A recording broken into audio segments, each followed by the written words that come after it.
ಹೆಬ್ಬಳಲು Shri Chakramata YouTube channel ವೀಕ್ಷಕರಿಗೆ ನನ್ನ ಹೃತ್ಪೂರ್ವಕ ನಮಸ್ಕಾರಗಳು. ಸುಭಾಷಿತ: ಸಾಯುವ ಕೊನೆ ಕ್ಷಣದಲ್ಲಿ ನಾನು ಯಾರಿಗೂ ಮೋಸ ಮಾಡಿಲ್ಲ ಎಂದು ಯಾರ ಮನಸ್ಸನ್ನು ನೋಯಿಸಿಲ್ಲ ಎಂದು ನಿಟ್ಟುಸಿರು ಬಿಟ್ಟರೆ ಅದಕ್ಕಿಂತ ಒಳ್ಳೆಯದು ಮತ್ತೊಂದಿಲ್ಲ. ಗೊತ್ತಾಯ್ತಾ? ನಾವು ಯಾರಿಗೂ ಮೋಸ ಮಾಡಬಾರ್ದು, ಕೆಟ್ಟದ್ದನ್ನು ಮಾಡಬಾರ್ದು. ಗೊತ್ತಾಯ್ತಾ? ಯಾವಾಗ ನಮಗೆ ಅದು ಗೊತ್ತಾಗತ್ತೆ. ಗೊತ್ತಾಯ್ತಾ? ಸಾವು ಅನ್ನೋದು ಎಲ್ಲರಿಗೂ ಇದ್ದೇ ಇದೆ. ಕೊನೆ ಕ್ಷಣದಲ್ಲಿ ನಾವು ಸಾಯೋವಾಗ ಅವನಿಗೆ ಮೋಸ ಮಾಡಿದ್ದೆ, ಇವನಿಗೆ ಮೋಸ ಮಾಡಿದ್ದೆ, ಅವನಿಂದ ಹೊಡ್ಕೊಂಡು ತಿಂದಿದ್ದೆ ಅಂತ ಬರಬಾರ್ದು. ಅದರಿಂದ ನಾವು ಯಾರಿಗೂ ಮೋಸ ಮಾಡೋದು ಬೇಡ. ಒಳ್ಳೆಯದನ್ನು ಮಾತಾಡೋಣ, ಒಳ್ಳೆಯದನ್ನು ಮಾಡೋಣ. ಒಳ್ಳೆಯದಾಗದೆ ಹೋದ್ರೂ ಕೆಟ್ಟದ್ದನ್ನು ಮಾಡೋದು ಬೇಡ. ಇವತ್ತು ದಿನ ಪಂಚಾಂಗಕ್ಕಿಂತ ಮುಂಚೆ ನಾವು ದತ್ತಾತ್ರೇಯ ಚರಿತ್ರೆಯ ಮೊದಲನೇ ಅಧ್ಯಾಯನ ಇವತ್ತು ತಿಳ್ಕೊಳ್ಳೋಣ. ಇದು 51 ಅಧ್ಯಾಯಗಳಿದೆ. ಇವತ್ತು ಮೊದಲನೇ ಅಧ್ಯಾಯ ತಿಳ್ಕೊಳ್ಳೋಣ. ತ್ರಿಮೂರ್ತಿ ರೂಪಾಯ ದತ್ತಾತ್ರೇಯ ಸ್ವಾಮಿನೇ ನಮಃ. ಶ್ರೀ ಗಣೇಶ ಶಾರದಾಭ್ಯೋ ನಮಃ. ಹರಿ ಓಂ.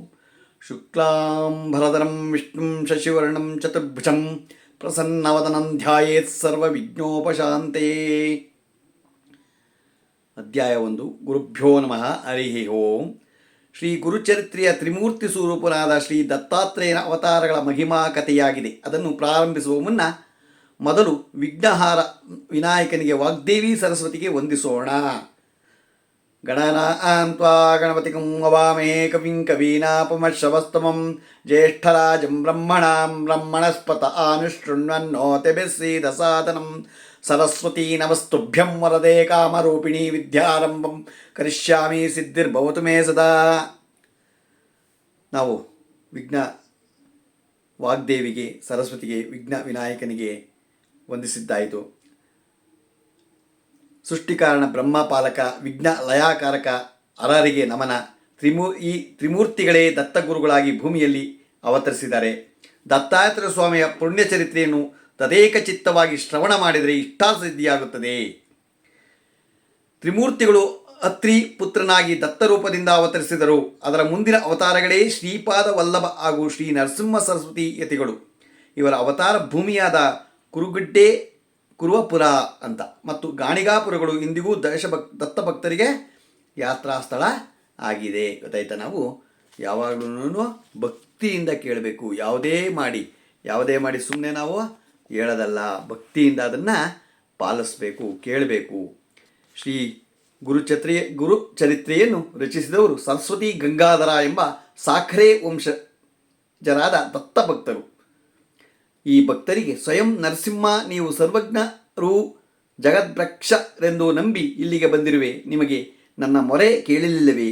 ಹಿಂದೆ ನಿಮ್ಮ ಭಕ್ತರು ನಿಮಗೇನು ಕೊಟ್ಟು ಒಲಿಸಿಕೊಂಡರು? ನನ್ನ ದೈನ್ಯದ ಅರಿವು ನಿನಗಿದೆಯೇ? ಆದರೂ ಇನ್ನು ಮೌನವೇಕೆ?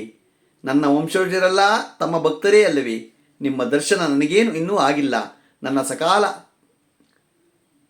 ಸಕಲ ಅಪರಾಧಗಳನ್ನು ಮನ್ನಿಸಿ ನಿಮ್ಮ ದರ್ಶನವನ್ನು ನೀಡಬಾರದೆ ಎಂದು ಪರಿಪರಿಯಾಗಿ ಬೇಡಿದನು. ಆತನ ತನ್ನ ಮನದಲ್ಲಿಯೇ ಗುರುಗಳನ್ನು ಸರ್ವೋಪಚಾರಗಳಿಂದ ಚರ್ಚಿಸಿ ಆನಂದಭರಿತನಾಗಿ ರುದರ್ಶನ ನಿರೀಕ್ಷೆಯಲ್ಲಿದ್ದನು. ಎಂಬಲ್ಲಿಗೆ ಸರಳ ಶ್ರೀ ಗುರುಚರಿತ್ರೆಯ ಮೊದಲನೇ ಅಧ್ಯಾಯ ಇಲ್ಲಿಗೆ ಮುಗಿತು. ನಾಳೆ 2ನೇ ಅಧ್ಯಾಯನ ತಿಳ್ಕೊಳ್ಳೋಣ. ಈಗ ದಿನಪಂಚಾಂಗವನ್ನು ತಿಳ್ಕೊಳ್ಳೋಣ.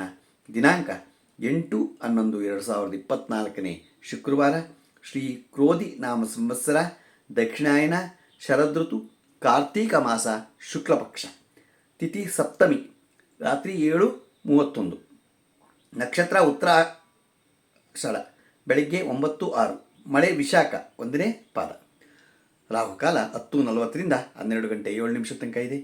ಕುಳಿಕ ಕಾಲ 7:46 9:13 ತನಕ ಇದೆ. ಯಮಗಂಟೆ ಕಾಲ 3 ಗಂಟೆ 1 4:28 ತನಕ ಇದೆ.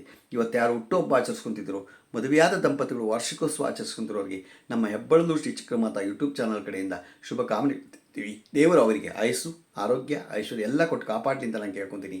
ನಮ್ಮ ಹೆಬ್ಬಳಲು ಶ್ರೀ ಚಕ್ರಮಾತಾ ಯೂಟ್ಯೂಬ್ ಚಾನಲ್ ಯಾರು ಸಬ್ಸ್ಕ್ರೈಬ್ ಆಗಿಲ್ಲ ದಯಮಾಡಿ ಸಬ್ಸ್ಕ್ರೈಬ್ ಆಗಿ, ಲೈಕ್ ಕೊಡಿ. ಇದು ನಿಮ್ಮದೇ ಚಾನಲ್ ಆಗಿದ್ದರಿಂದ ನಮ್ಮ ಲಿಂಕನ್ನು ಬೇರೆ ಗ್ರೂಪ್ಗಳಿಗೆ ಫಾರ್ವರ್ಡ್ ಮಾಡಿ. ನಮಸ್ಕಾರಗಳು, ನಮಸ್ಕಾರಗಳು, ನಮಸ್ಕಾರಗಳು.